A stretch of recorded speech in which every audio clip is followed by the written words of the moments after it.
शिव महापुराण कथा को कि व्रत बहुत बड़ा है, बहुत बड़ा व्रत है, तो उसको छोटा करने का भी तो तरीका शास्त्रों में कहा गया है। गुरुजी, हरतालिका तीज का व्रत इतना भारी होता है, करवा चौथ का व्रत इतना भारी होता है, तीज का व्रत इतना भारी होता है कि हम कुछ भी नहीं खाते, यहां तक कि मुख में जल भी आता है ना तो उसको भी हम निगल नहीं सकते।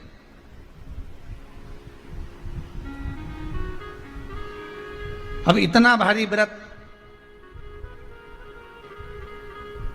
और शास्त्र कहता है कि हरतालिका तीज का उद्यापन तो पहले होता ही नहीं, एकादशी का तो हो जाता है।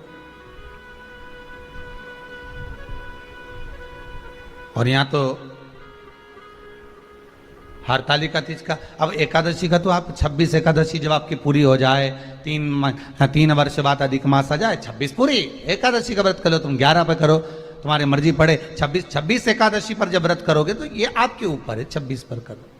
पर हरतालिका तीज का जो व्रत है, इसका उद्यापन तो ना तो पहले होए, और इसका उद्यापन ना 13 वर्ष के पहले होए। इसका उद्यापन तो जब तक कन्या हो, चाहे स्त्री हो, चाहे नारी हो, चाहे पुरुष हो, हरतालिका तीज का अगर उसको उद्यापन करना है तो 13 वर्ष तक तो आपको व्रत करना ही पड़ेगा, उसके बाद ही इसका उद्यापन होता है।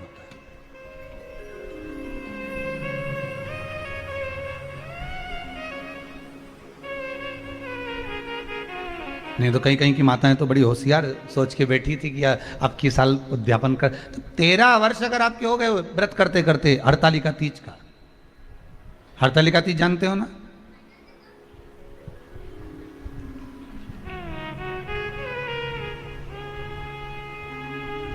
तेरह वर्ष अगर आपके हो गए भगवान की भक्ति को धारण करते करते, 13 वर्ष अगर आपके हो गए हैं भगवती स्मरण करते करते, उसके बाद में आप बड़े प्रेम से, बड़े आनंद से आप व्रत का उद्यापन करो, कोई मना नहीं। पर यदि आप उद्यापन कर रहे हो और आपका मन है कि मुझे उद्यापन करना ही है, तो 13 वर्ष तक जिस भाव से आप भगवान का व्रत कर रहे हो, साधना कर रहे हो, स्मरण कर रहे हो, उसी भाव से आप उसको करें।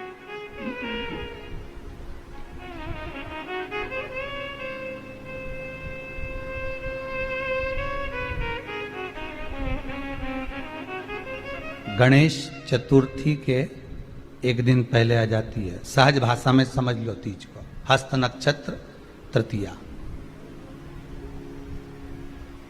उसमें सबसे ज्यादा जरूरी है हरतालिका तीज का पूजन अगर आप कर रहे हो, और हरतालिका तीज का अगर आप स्मरण कर रहे हो, तो उसमें सबसे ज्यादा अगर कोई जरूरी है तो शंकर भगवान जहां विराजमान होते हैं उनके ऊपर उनकी 5 कन्याओं का होना जरूरी है। मतलब ऊपर फुलेरा बंधना जरूरी। फुलेरा का मतलब जानते हो?